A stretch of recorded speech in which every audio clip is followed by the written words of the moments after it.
యుగ సంబంధమైన దేవత, సమస్త మనుషులను మోసము చేయు వినాశకుడు,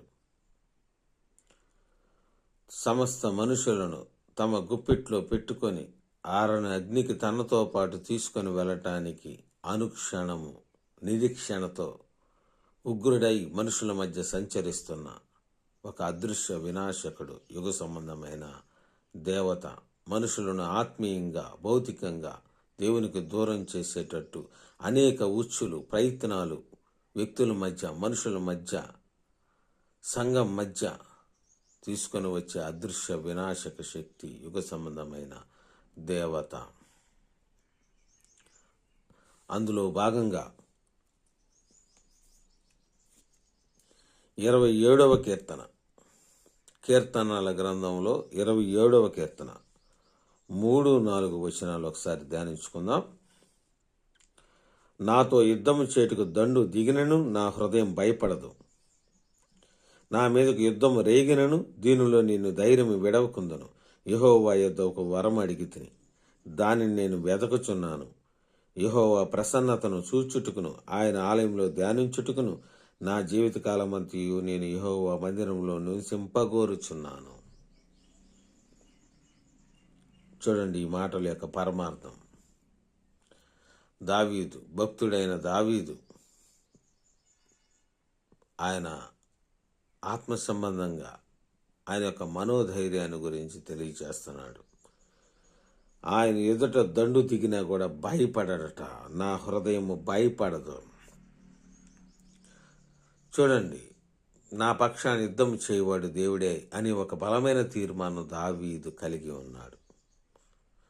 నా చేత యుద్ధం చేయించి విజయాన్ని అనుగ్రహించేవాడు, విజయం వైపు యుద్ధ మార్గానికి ద్వారాలు తెరవువాడు దేవుడే అనే ఒక బలమైన విశ్వాసాన్ని కలిగి దేవుని మీద ఆధారపడి ఆయన పలుకుతున్న మాటలు. మనం కూడా అలాంటి మనస్తత్వాన్ని అలవాటు చేసుకోవాలి. ఎక్కడ ఏ పరిస్థితిలో అది ఎలాంటి జటిలమైన కఠినమైన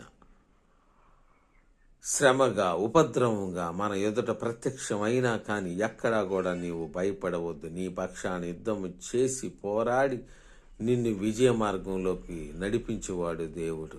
నీ చేతే పోరాటంలో విజయాన్ని పొందింపచేస్తాడు దేవుడు అనే ఒక బలమైన విశ్వాసం మనందరిలో ఉండాలి.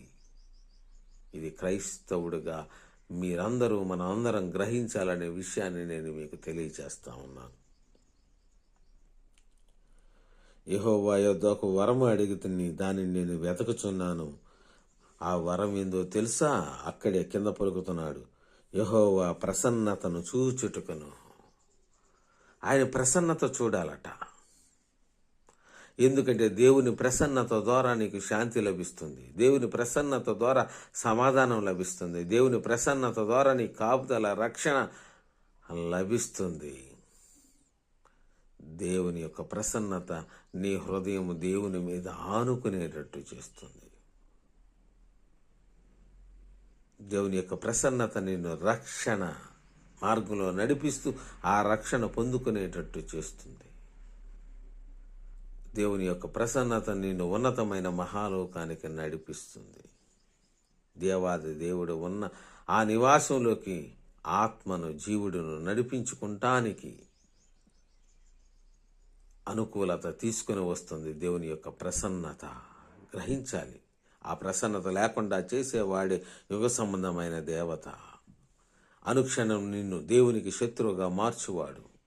అనుక్షణం దేవునికి శత్రువుగా జీవిస్తూ దేవునికి దూరంగా బ్రతుకుతూ జీవించుచున్నావనే పేరుంది కానీ మృతులుగా జీవితాన్ని కొనసాగిస్తూ భౌతికంగా ఆత్మీయంగా దేవునికి శత్రువుగా మార్చేటట్లు చేస్తాడు యుగ సంబంధమైన దేవత. కాబట్టి యుగ సంబంధమైన దేవత యొక్క రహస్యం తెలుసుకో. నువ్వు దేవునిలో భద్రం చేసుకో. దేవుని ప్రసన్నత కావాలి. అది ప్రభువైన యేసుక్రీస్తు వారి ద్వారా నీకు లభిస్తుంది. ఆ విషయాన్ని మీరు గ్రహించాలి. ఆ ప్రసన్నత, ఆ కృప కావాలి. యేసు మహాదేవుని కృప ద్వారా, యేసు గురుదేవుని కృప ద్వారా నీకు అవి లభిస్తుంది. అందుకే అంటున్నాడు, యెహోవా ప్రసన్నతను చూచుటకును ఆయన ఆలయంలో ధ్యానించుటకును నా జీవిత కాలమంతయు నేను యెహోవా మందిరంలో నివసింపగోరుచున్నాను. నా జీవితకాలం అంతయు దేవుని మందిరంలో నివసించాలని కోరుచున్నాడట. ఆయన ప్రసన్నత చూస్తే జీవితకాలం దేవుని మందిరంలో ఉంటావు. ఆయన ప్రసన్నత నీకు కావాలి, అది వరముగా నీకు కావాలి. దేవుడి కొద్ది మాటలు దీవించును గాక. ఆమెన్.